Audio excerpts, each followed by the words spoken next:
What you doing, Neener Beaner?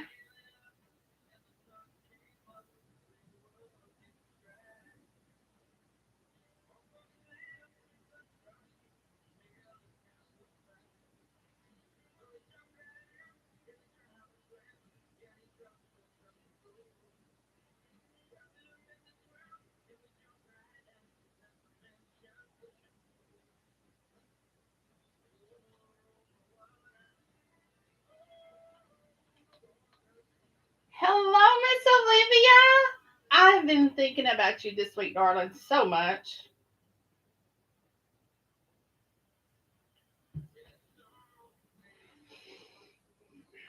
I just had some chocolate donuts. Little Debbie chocolate donuts.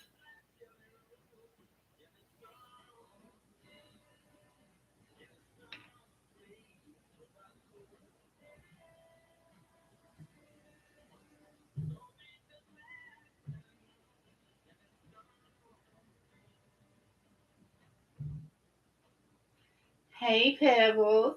How are you, darling?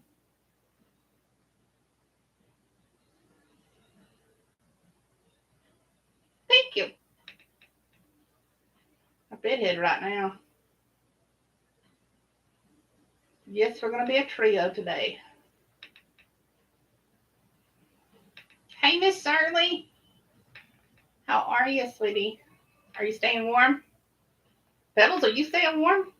You're not too far from Shirley.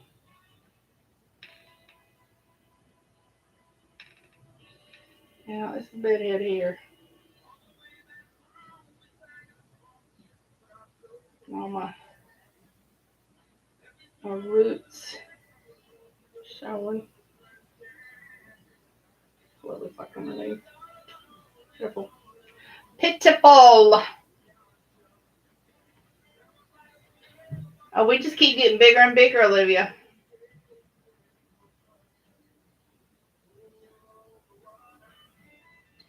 Mistress Pebbles, Pebbles Lacoste. She writes erotica too. There's supposed to be some more coming. Dang.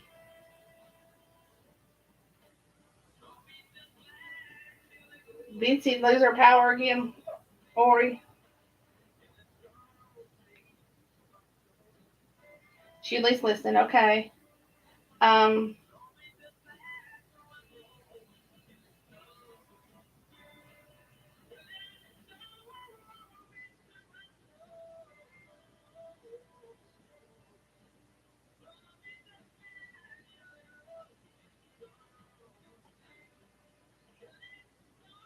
Okay. Vincey's got storms at her house, so she's losing internet and stuff.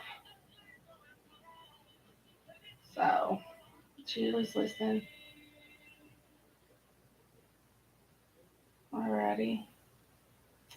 Karen's been editing this week, so she's covered up. She says she's gonna try to be here, and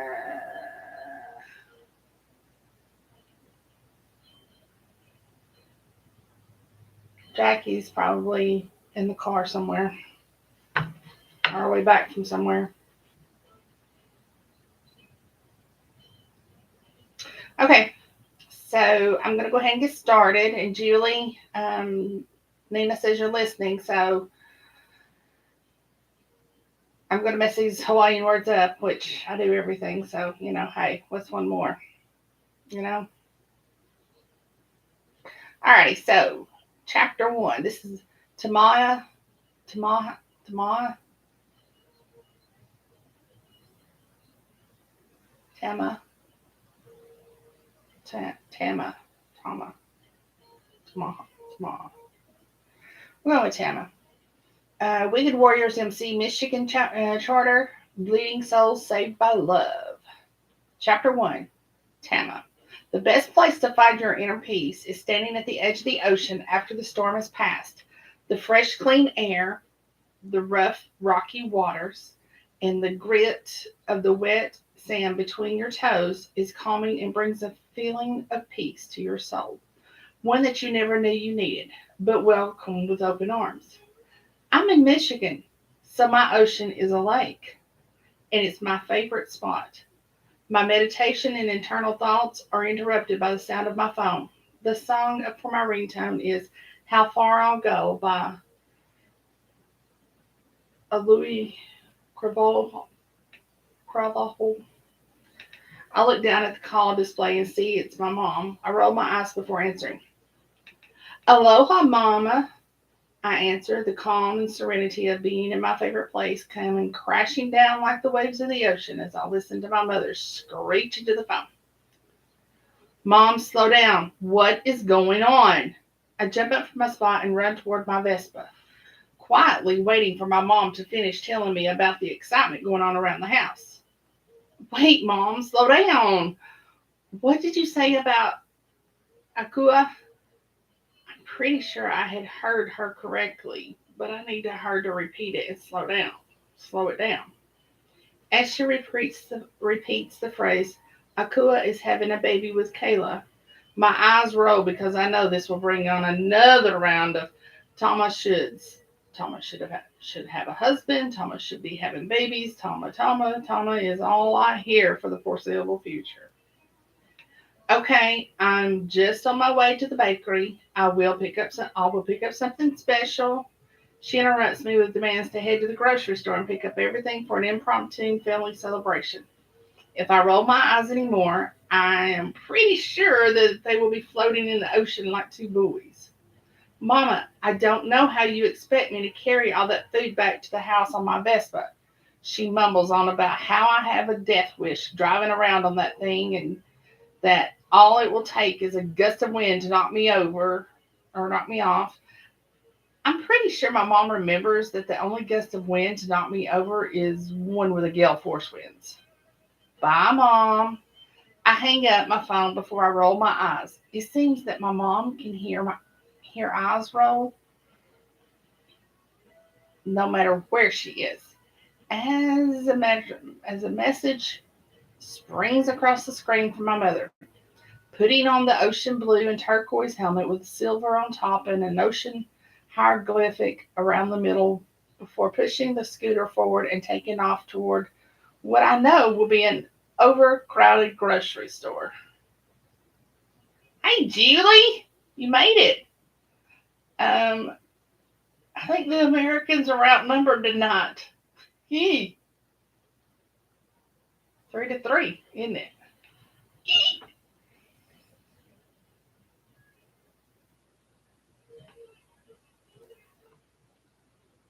The grocery store is packed. Every cashier is open, and every cashier has a line that goes down the aisles, just like I had thought it would. It's the last day of the month, and everyone is loading up on food. When you don't have a lot of money, you stock up when you can. Of course, I get stuck behind the most talkative old lady who has to tell everyone and their uncle about her day and how her bunions were rubbing against her old shoes. So she bought new ones.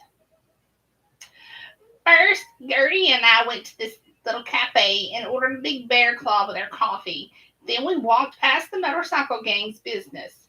You know, they are a bunch of troublemakers, she proceeds to tell the cashier. Her hearing aid must be on the fritz because she is speaking so loudly that I'm sure the plane flying over her head heard. It's a club, I mumbled, not thinking that anyone was paying attention. What? The lady in front of me spins around, giving me a dirty look. I said the motorcycle gang that you are referring to is an actual club, not a gang. A gang is classified as a group of criminals. A club is a group dedicated to specific interest, riding motorcycles. So, that gang that you are referring to is indeed a club. I hear a chuckle behind me. Well, I have never in my life been spoken to so rudely. She places her hand on her chest and fans her face. Lady, you're lucky it was her that said something and not me or one of my brothers, because I look over my shoulder as he spins around and shows off the Wicked Warrior MC patch with Michigan at the bottom. That gang that you so lovely described is my family. They are my brothers, and they make sure that All of you standing in this store are protected. I watch him turn around and see Queen. I raise my eyebrow as I look up into the tall man's face, opening my mouth to ask why Queen, when the cashier calls next. I start to put the food on the belt. I have no idea how a giant man like that can have a name like Queen, but I only have a little bit of time to get through the line and out into the parking lot, where I hope someone will be there to pick up this order. As I finish bagging my things, Queen comes up to me and smiles at me. He touches my arm, giving it a little squeeze, and walks out ahead of me. He offered me a simple thanks for something that he truly didn't need to do. Me aloha, love means loved one. Come on, Mia. Let's see if I can get it's the daddy voice. So me aloha, come on. My dad yells through the doors as he smiles and nods at Queen. Pushing the grocery cart out the front, my dad starts loading the bags into the back of his truck, mumbling about feeding an army. Dad, I'm going to take my scooter to the bakery, and then I'll meet you at home. He nods his head as I head towards my Vespa next to Queen and a few other bikes. I smile at them all, place my helmet on my head, rock the bike forward, and dash off towards my favorite little store that has baked goodness. Chapter 2. Dax. I watch the club girls take turns spinning around the pole in the center of the room. None of them have a lick of coordination or special or sex appeal. They keep tripping over each other. Bet you any money those two have whiskey bagels. Maybe it's time to start watching what they drink. Tony, stop trying to entertain Pat. Queen sticks. Oh yeah, I forgot he's a Scottish. Hey, you ain't getting a Scottish brogue out of this either.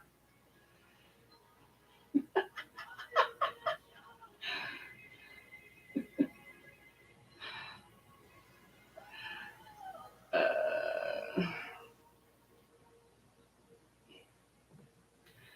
Tony, stop trying to entertain Pat. Queen's thick Scottish accent fills the room. But, but, Queen, I need to. He holds his hands up to silence the annoying whine coming from her lips. Oh, wait a minute. But, Queen, I need to. He holds his hands up to silence the annoying whine coming from her lips. The only thing her mouth is good for is sucking, and damn, can that woman suck. You have 10 seconds to get your asses out of my face. I have to talk to Demon, and you nosy bunch of heifers don't need to know our business. He points to the side of the room and watches as they all move quickly to exit the room. I was scoping out Wet and willing, Queenie. What the hell? I raise my hand and swipe the bottle of whiskey off the table. Which we arsehole contacted you today. He grabs the bottle before taking a gulp. Fuck. I rub my hand over my face and think back to the conversation I had with my aunt this morning. My mom and grandmother called to set up family time. Said something about having another great opportunity. Fuck, Dax. I'm sorry, brother. He holds out his fist and I butt my hands into his. Yeah, apparently this is a can't miss opportunity for the entire Jefferson family. But the last time they did this, they tried to have me jailed, stating that it was my idea. If it weren't for the man they tried to scheme coming forward, I would still be in jail. They figured that I would sign over the policy that my grandfather left me. How the hell they found out about it is beyond me. But that money was given to me by my dad's estate. My mother got nothing. I take a gulp and turn my head towards the stage again. I have a wee story for you that may take your mind off the psychos that birthed you. I nod my head and motion for him to go on. I was with the boys at the grocery store when that cranky old woman that always stops by the shop to tell us we are sinners and the world will take its pound of flesh started spouting off, talking about the motorcycle gang and how they are all bad for the town. He chuckles to himself. This stunning curvy woman mumbles how we are a club, not a gang, and the old woman calls her rude. Doesn't this gorgeous woman start spouting off what gangs are and how they compare to a club, and that she should just mind her own business? It made me chuckle, so I had to put my 2 cents in. The old woman stormed out of the store, and the gorgeous one smiled. When she came out of the store, I watched to see her car, which car was hers. And brother, this chick jumped on a scooter and took off like a bat. Her ass cradled that seat and had darkened me drooling. He finished his story and had piqued my interest when he mentioned the curvy woman. But for some reason, him staring at her ass angered me. I've never even seen this chick. Did you thank her for standing up for us? I question as I stand up. I need to have my balls drained, and Tiny will be the one that does it. Yes, demon. Was all Queen said before I yelled for Tiny and told her to meet me in my room. See you in a few, boys. I need my Johnson drained, and I plan on gagging that whiny bitch with it right now. I stayed as I point to the girls in the middle of the room as Tiny walks toward the stairs like she owns the place. She nods at me, a small smile playing on her mouth. If someone took the time to pay attention to her, she would be an amazing woman. But for me, knowing that she has been with every man in the building and sometimes uncovered gives me a status that she will never get out of. It was why I will. It was why she will only ever suck my dick. At some point, I will have to show this chick she isn't the only one that I fucked. But right now, her head skills are the talk of the bar, and that is what I need. As we enter my room, I demand, On your knees, hands behind your back.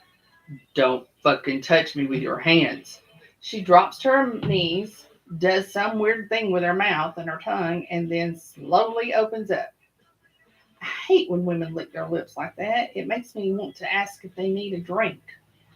Well, I could use a drink right now. Ooh, a lollipop does sound good.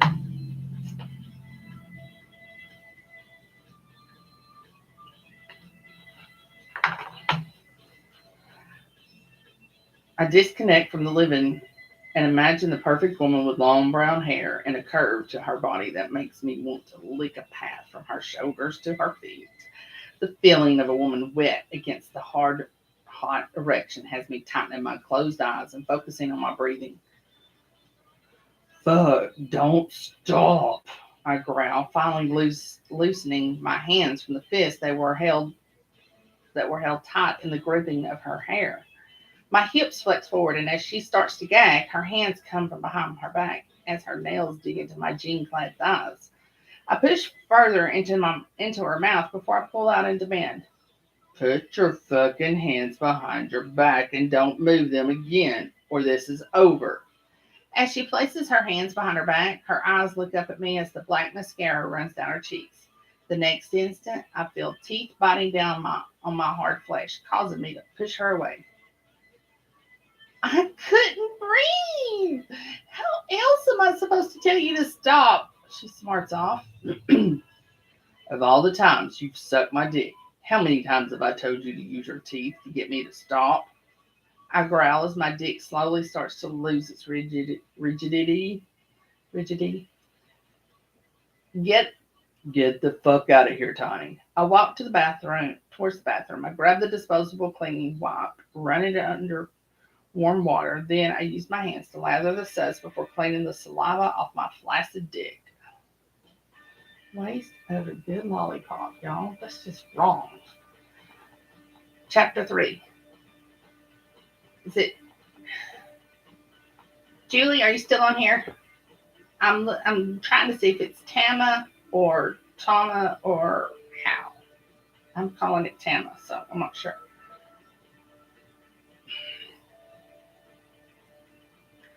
Chapter 3, Tamah.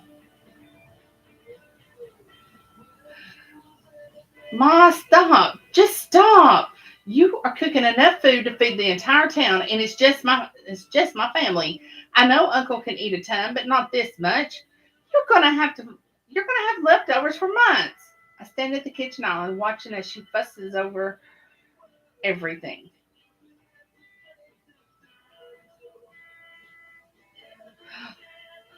The fruits are cut, the cheese is done, the spam on skewer. Okay, let's try this again. The the fruits are cut, the cheese done. The spam on skewers with pineapple ready for the grill. The ribs marinating. The poi on the stove. My mother is so lost in her little world that she didn't even hear me come in. Ma! I yell and watch as she spins around with the flipper in her hand aimed at me. Yes, I know that I have a ton of food here. I'm setting up a few people for some dinners. I have a week's worth for you, Kapuna wine, which is grandmother, and grandmother's roommate. I also have some for your father and me, and some for Ikoa. Then the family barbecue today. So I may have made too much, but I have made it for a reason. You, my Kaikamohan daughter, need to learn patience. Now get, daughter of mine. She shoos me out of the kitchen door, yelling for me to go to the backyard and start setting up. I make my way toward the shed, pulling out the kids' games and setting them up at the far end of the yard. As I fight with half hoops that go in the ground for croquet and the boy Bocce ball set, I hear my mother scream and then the door slam. Tamah!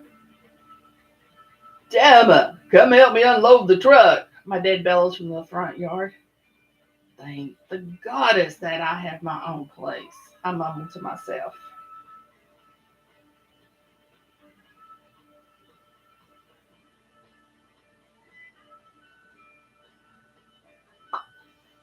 I mumble to myself as I drop the stuff I have in my hands and head around the side of the house. I open the gate and step through as I watch my mother squeeze the life out of my brother as Kala stands to the side. I have always watched how Kala interacted with our family. She pretends to be the shy girl who doesn't like to talk, but word on the street is she is as pretentious as they come. Aokoa met her at a bar.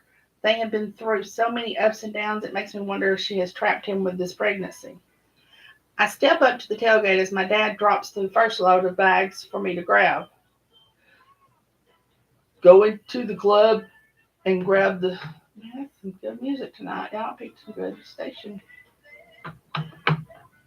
We just did some karaoke.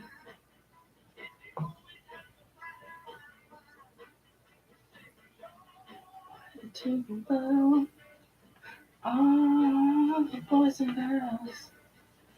Going to the fixtures in the big blue sea. What for you and me? And we're all old enough. Well, I don't know about Olivia, but we're all old enough to remember this song. Well, not originally, but some of us might be enough to know what it is.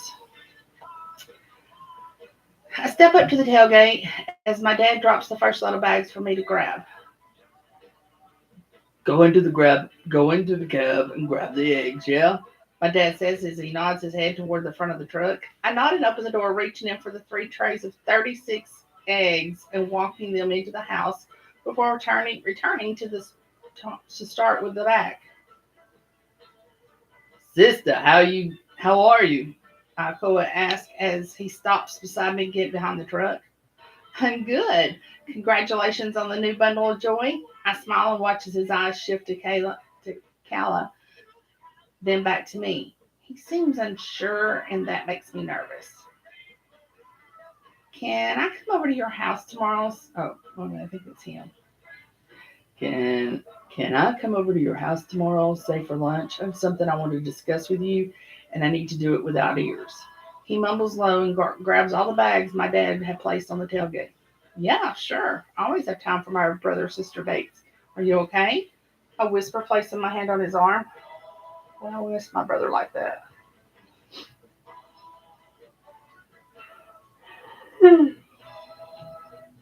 He shakes his head and walks into the house.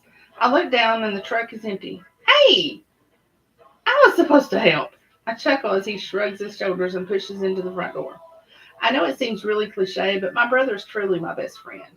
He always, we always have each other's backs, even when certain people try to come between us. I close the tailgate, step around the truck, and ride into Kayla. I don't call her Kayla. I think it's Kala, but I can't remember that. When what were you and your brother talking about? She asked, looking down at her hand resting on her non-existent belly.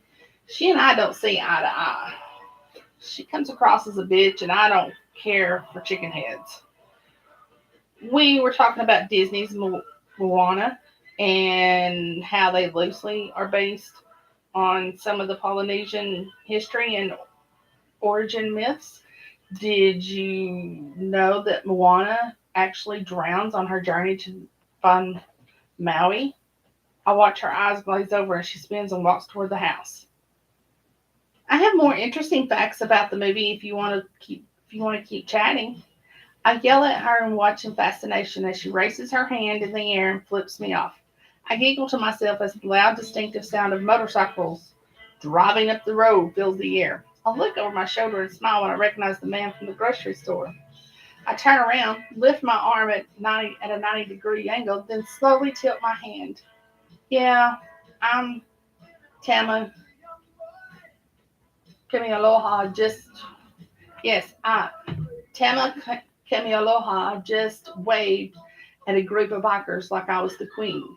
Then, to my horror, I watch as they slow to a stop in front of my parents' house and shut off their engines. Oh, fuck! Done that kind of stuff before, y'all. I'm sure you have too.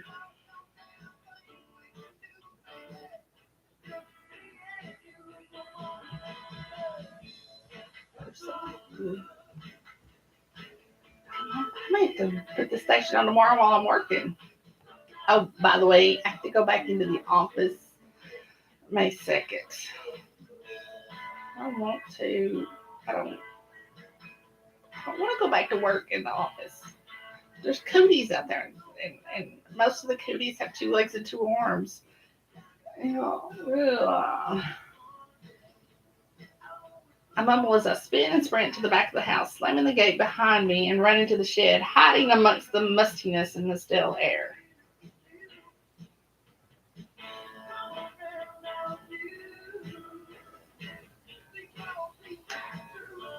Chapter 4, Dax.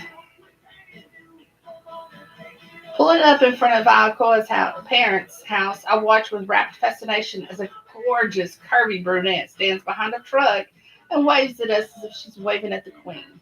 Then her hand drops as we pull up, and she spins and runs toward the side of her house. I stay sitting on my bike as I watch her delectable ass bounce. I can imagine her cheeks being spread apart as my shaft splits her down the middle. Fuck, that image of that has my dick aching. Dude, that's the chick I was talking about from earlier. The one from the grocery store that put old Bitty Betty into her place. Queen mumbles. I look over and my brothers all have their eyes glued to the woman. Growling, they all turn their heads to me and shrug their shoulders.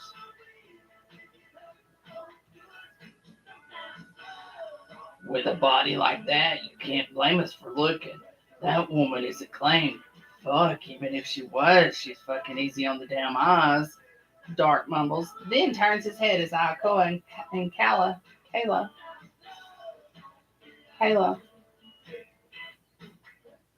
walk out. Kayla is dressed like she is ready to head out to a club, not a family barbecue, and Alcoa looks like he is ready to commit murder.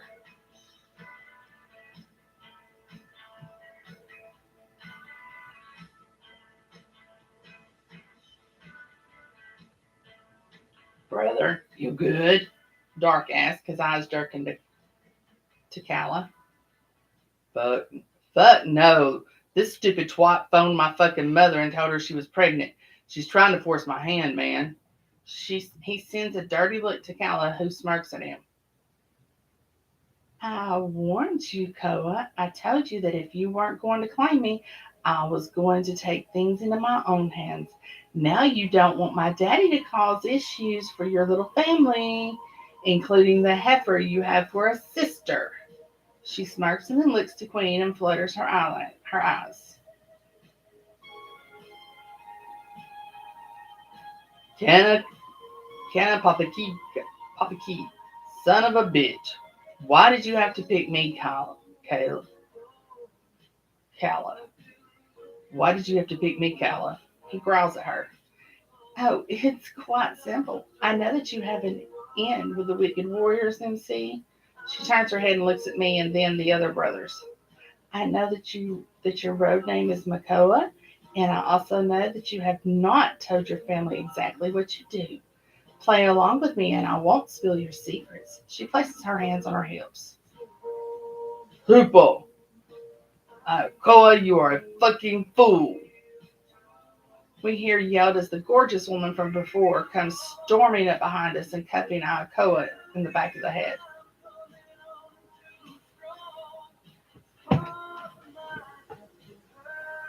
Kala? Kala? Kala, you're not pregnant. She smirks but shakes her head. Tamah, you don't understand. Tamah, you don't understand. Aokoa states and raises his hands to stop her from hitting him again. Okoli Puka, you let a Hayola,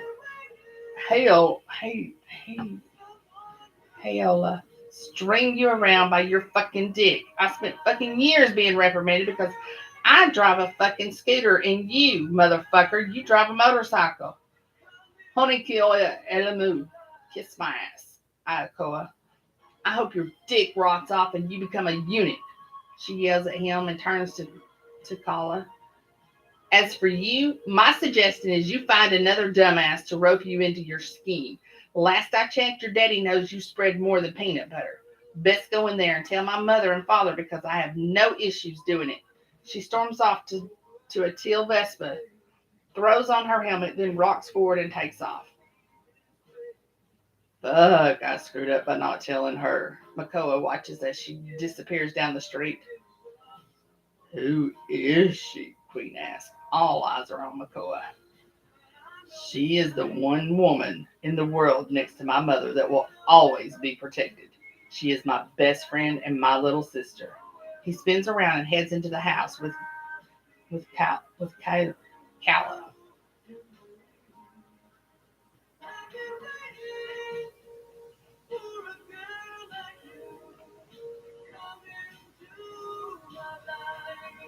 I can't sing that, huh?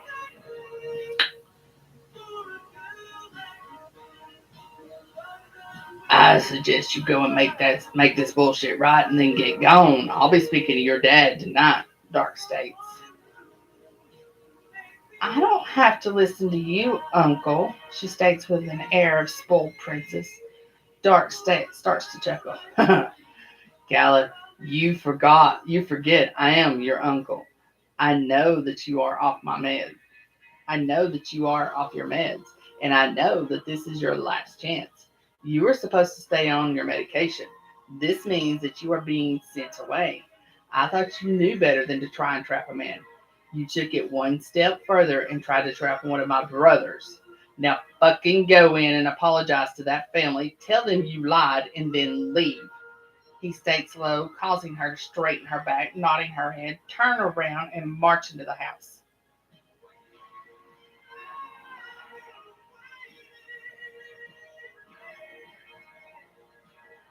Dax, brother, I fucking love you, and I saw how you looked at Makoa's sister. Pull your head out of your ass and claim her.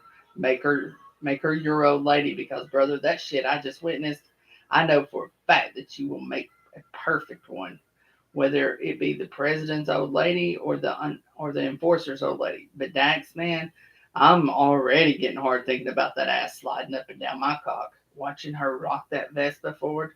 Fuck, man, I would give my left nut to have her pussy nestled against my ass during a long ride. Dark states, adjusting his semi-hard cock behind his jeans. And what if I don't? What if she is not meant to be mine? Asked the man. They know my hangups when it comes to women. Let me ask you. Queenie starts, his heavy brogue making me turn my head to look at him. What did you feel when you saw her running to the back? I look at all my brothers. What did I feel when I saw her running away? I wanted to chase her. I wanted to wrap my arms around her and let her know she was safe with me. I want to drown her. I want her. I want her. I'm not, and watches Makoa comes walking out, shaking his head as Kala is chased out with flip flops flying. See, ain't a whole lot of difference between a Polynesian Hawaiian Ori and a PR or Hispanics, very much. Don't say anything till I can get my head on straight. I corral just before McCoy joins us. Who knew that McCoy's family would bring someone into my life that may be the devil at bay? Chapter 5, Tamah. Finding out last night that Alcoa was in the Wicked Warrior MC was shocking, but it made me feel like I finally had someone I could share my love of two-wheeled vehicles with. But having him hide it while I always took the brunt of the negative comments from my family, from my mom, made me angry. The day I bought my scooter, my granddad was with me. He encouraged me to get what I wanted. It's not like I don't have a car. I prefer to drive around on two wheels until it comes a time that the weather is too cold. Living in Michigan doesn't allow me to drive it for more than 8 months of the year, and that's pushing it. Hell, that's pushing it around here. I could have gone for a small ride with my brother. I could have shared my love of two wheels with my best friend. I stare in the bathroom mirror, looking at a woman who is happy with the body she is in, but fights to accept that not everyone else does. The number of times a man comments on how my ass looks like it's eating my seat, or how they don't understand how a small scooter could hold my weight, has become redundant. I hear it so much that it is starting to affect how I see myself. I used to look in the mirror, apply the minimum amount of makeup I wear, and not cringe at the image looking back. Yet today, all I see is a blotchy face, hair that needs to be tamed, and a body that would probably look better squeezed into a tight body shaping suit. I will never buy one. Me either. I mean, I'd have to be wearing an evening dress, and I don't see that in my foreseeable future. They are like placing your body in a medieval torture device meant to keep you in one piece. Now, corsets, bustier, yeah, because those are adjustable.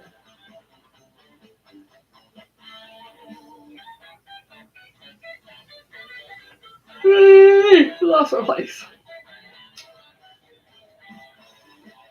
I hear the door open, and then my brother yells out for me, telling me to get my ass in gear. The fucker's lucky that I love him. Grabbing for the bathrobe on the back of the wall of the door, I walk out, placing it around my shoulders, leaving it to hang open. My towel is still firmly wrapped in place. Come to apologize. Oh, Mo. Ooh, cocksucker. I snark as I walk into my living room.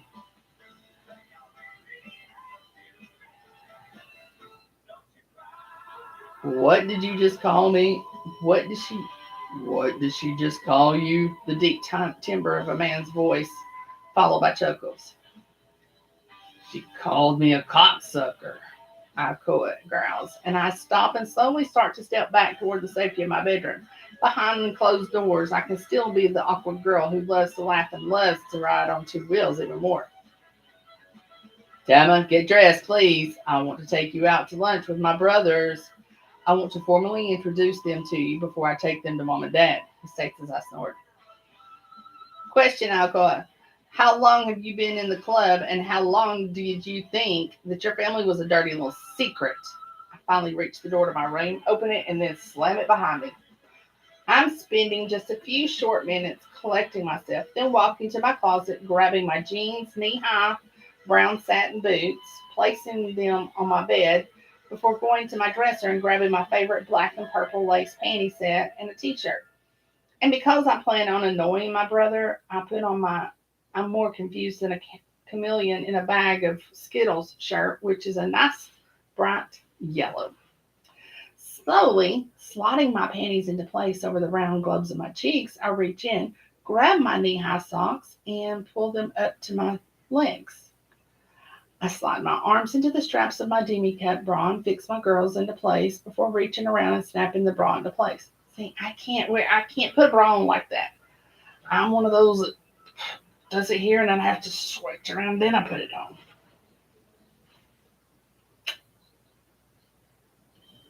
As I turn and grab my jeans and place one leg in, the next knock comes at my bedroom door.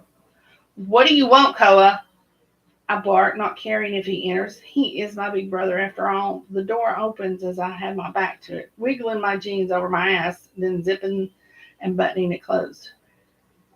That has to be the sexiest wiggle I've ever seen. The deep voice from before asks, causing me to gasp and spin around. Now that view is even better. He says as he walks closer to me. His eyes roamed over my body before connecting with mine. He raises his hand and gently runs one finger over the swell of my breast. I am frozen to the spot. I need to tell him to leave my room. I need him to step away from me. But all I can think of is how amazing his touch is. The slow movements of his back and forth across my boobs are giving me butterflies in my stomach. You are the one bright spot that your brother always spoke about. His sister Tamah, his best friend, and the one person he wanted to tell when he became my vice president. He knew that if he told you, he would be mad because he hadn't included you. Mokoa is proud of his family, but he was afraid of how you all would react. He states, and it is like he landed a slap to my face. I step back, grab. Oh, I saw something.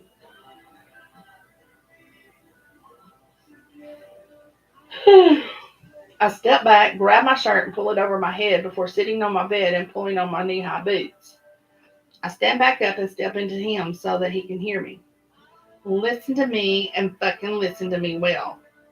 Makoa, I spit his name out like it's poison on my tongue, never once had the balls to stand up to my parents. I'm the one that took the brunt of all their negative comments. I'm the one that gets fucking made fun of every time I ride. And all that good old Makoa does is hide like the fucking chicken shit he is. Now get the fuck out of my way and I will get my car.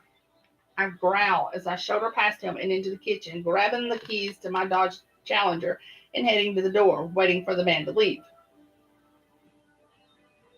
Are you taking your scooter? He asks as he passes me, and I ignore him as I step out behind him and slam my door.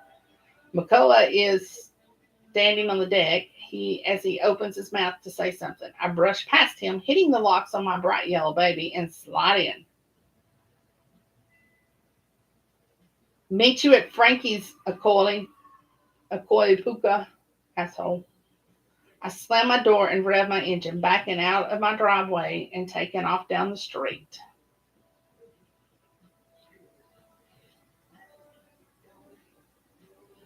Yeah, I want to read one more that I'm stopping y'all, okay? Akoi Puka. Queen asked Makoa. I watch him sigh and hang his head. She called me an asshole. She called me an asshole, and I deserve every venomous word she throws at me. I watched her take heat. Oh yeah, a Dodge Challenger, yellow. She called me an asshole, and I deserve every venomous word she throws at me. I watched her take heat from our parents over driving her precious scooter and didn't say one thing to back her up. I watched them chase her from every family dinner because of her love for bike vehicles and anything with two wheels. And here I was, the fuck hypocrite, who was proudly driving around and watching her take the top spot in my mom's bad things book. He sighs, walks around his silver fat boy, grabs his helmet, and takes off after his sister.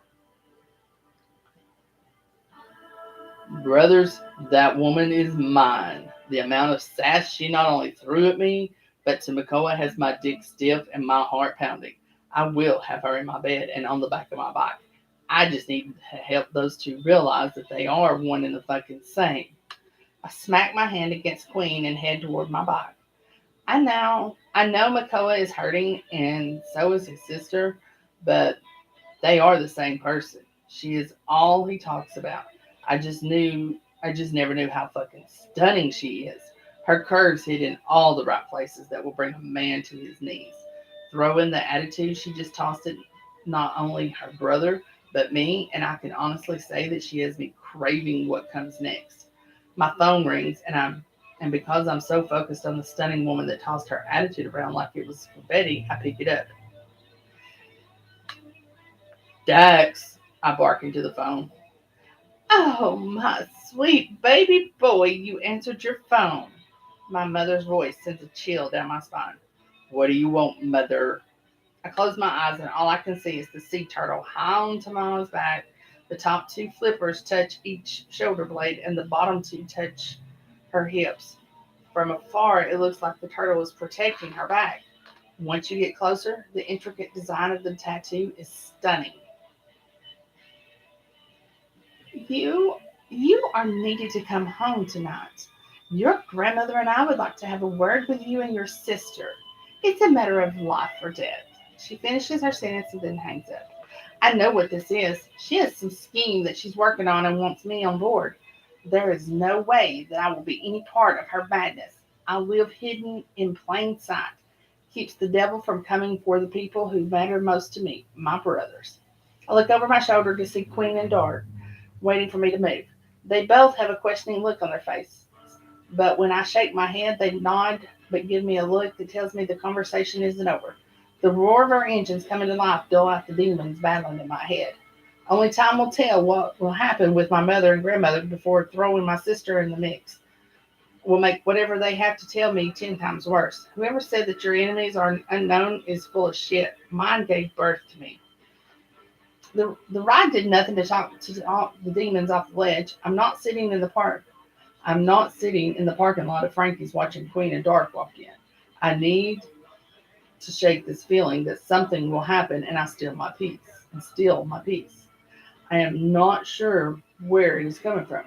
I dismount my bike and make my way inside. I need to be present to get in good with Tama. Pulling on the door to open, I'm shocked at what I see. Tama is at the bar, flirting with some preppy dude, while Dart, Makoa, and Queen are at a table staring daggers at her. I smirk at them both and walk toward Tama. The, the big dummy can't even fully fucking apologize. I have been on the end of his rants. I'm a girl, and girls don't ride. You're not safe. I mean, if he wants a damn history lesson, I can provide it to him. Girls do ride, and I can give him a complete history of when they started. Tama states to the bartender, who nods as he dries the glass he just took out of the sanitizer. Stepping up closer to her, I watch as her head snaps to the side. What? Come here to tell me the same as Makoa? No, pretty girl, I have your back on this. Female riders are amazing, the way they handle their bikes. I slide my hands onto her hips and bring my front to her back, her ass cushioning my semi-erect cock. She wiggles a little and the friction causes me to groan. Pretty girl, if you keep rubbing your delectable ass against my cock, we are going to have to leave and discuss how my dick wants to mark you, I whisper in her ear. She spins around, losing my hands from her hips, and puts her fingers into my chest. Listen here, and you listen good. Makoa the Brave may not have told you about me, much like he never told me about you. The only thing stopping me from not marching over there and giving him a piece of my mind is has been my that he has always been my best friend. We have talked about everything until today. Today, I find out that my big brother's best friend was hiding the secret simply because he did not want to upset our parents. So yeah, I'm going to down another shot of tequila before I go and sit next to my brother, the coward. She uses her fingers to push me back before reaching for the shot glass and downing it. Then she steps around me and heads to the table with Queen, Dark, and Makoa.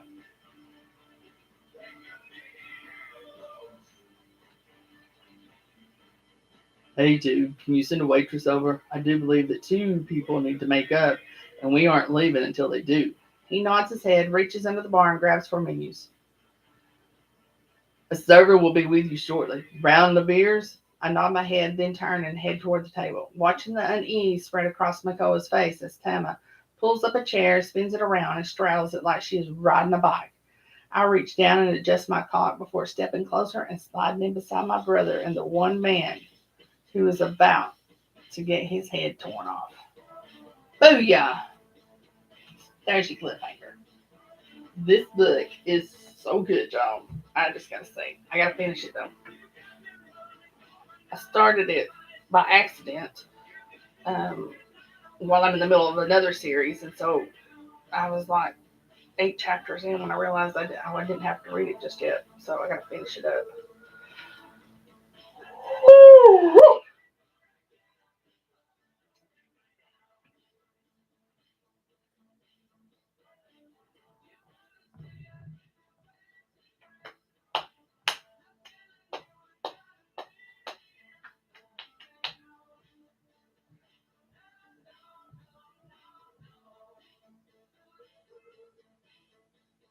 And it is a fast read. That was what, 5 chapters there, so I think there's 13 or 14 chapters. I can't remember.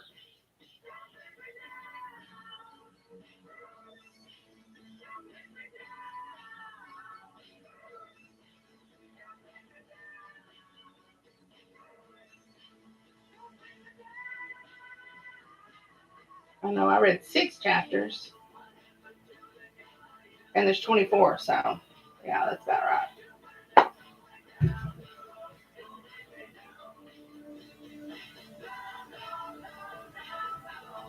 All right, everybody. Let's have a wonderful evening. Let's have a wonderful weekend. A lot going on to this world, and some of it's a little closer to home than you might think. So let's say our prayers to whatever you pray to, that peace can come back to the world, and to keep everybody safe. Um, we still got people that are being sick with COVID. We got the issues going over over in the Ukraine. Um, and it's just sad. It's just sad. So let's keep everybody in our prayers, and remember what's most important, and that's your family and friends. I love you all, and I want all of you to be safe. Okay. So, and all you furters, be safe. Come back, because I love you too. No matter where you're from, even if it is that old country north of the border, all their maple leaves. Alrighty, I love you, girls. Have a great weekend, and just be safe, okay? Love you, Olivia. Be safe, baby girl. Check in with us, okay? Keep us. We're praying for you. Happy reading, everybody.